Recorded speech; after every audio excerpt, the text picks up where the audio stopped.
2 ఏళ్ళు పూర్తి చేసుకుంటోంది రేవంత్ రెడ్డి ప్రభుత్వం. ఏం జెప్తారు ఆయన పాలన గురించి?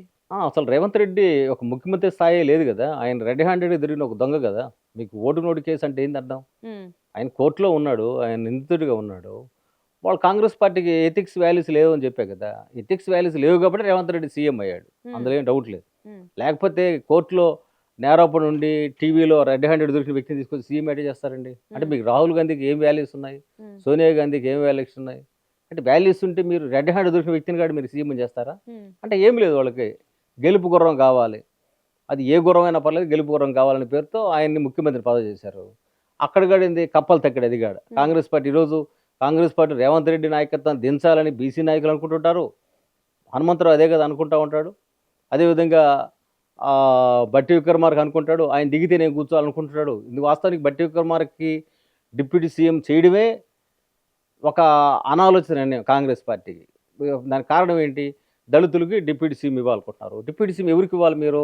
మెజారిటీ పబ్లిక్ ఎవరు? ఇక్కడ ఇందాక మీకు చెప్పాను మాదిగలు మెజారిటీ పబ్లిక్.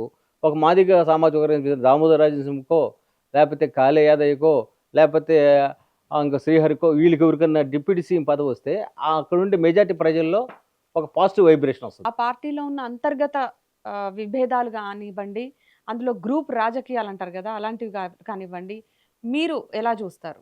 నేను ఫస్ట్ చెప్పిన దానికి కమిటే ఉన్నా. అదొక రాజకీయ పార్టీ కాదని. ఎందుకనంటే ఒక రాజకీయ పార్టీకి ఫిలాసఫీ ఉంటుంది. ఒక సిద్ధాంతం ఉంటుంది.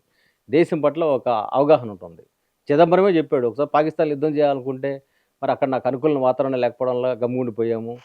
మరి అవన్నీ కూడా చెప్పిన పరిస్థితి ఉంది. వీటితో పాటు ఒక వ్యాలిడ్ పాయింట్ ఏంటంటే షబానా కేసు ఒకటి నడిచింది.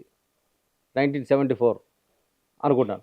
ఆ షబానా కేసులో ఒక ముస్లిం మహిళకి మనోవర్తి వాళ్ళు సుప్రీంకోర్ట్ డైరెక్షన్ ఇస్తే అమలు చేయకుండా రాజీవ్ గాంధీ ఎందుకు ఆపాడు ఆ రోజుల్లో? హ్మ్. అంటే ముస్లిం మహిళ మహిళ కాదా మీకు? హ్మ్. ముస్లింలో ఆ తల్లినో, ఆ చెల్లినో, అక్కనో వాళ్ళని గౌరవించాల్సిన అవసరం లేదా? మనోవర్తి. వదిలేస్తే వాళ్ళకి డబ్బులివ్వండి, జీవనోపాధి కల్పించండి కోర్ట్ డైరెక్షన్ ఇస్తే ఎందుకు రాజీవ్ గాంధీలు అంటే ఆ రోజు ముస్లిం లా బోర్డ్ చెప్పిందనే పేరుతో ఓటు రాజకీయంలో భాగంగా ఆ మహిళలకు అన్యాయం చేసింది. కానీ ఇన్నేళ్ల తర్వాత మళ్ళీ న్యాయం చేసింది ఎవరు? భారతీయ జనతా పార్టీ. తలాక్ తలాక్ నిర్ణయం తీసుకురావడం ద్వారా హ్మ్. ముస్లిం మహిళలకి మేము హక్కులు కల్పించాం.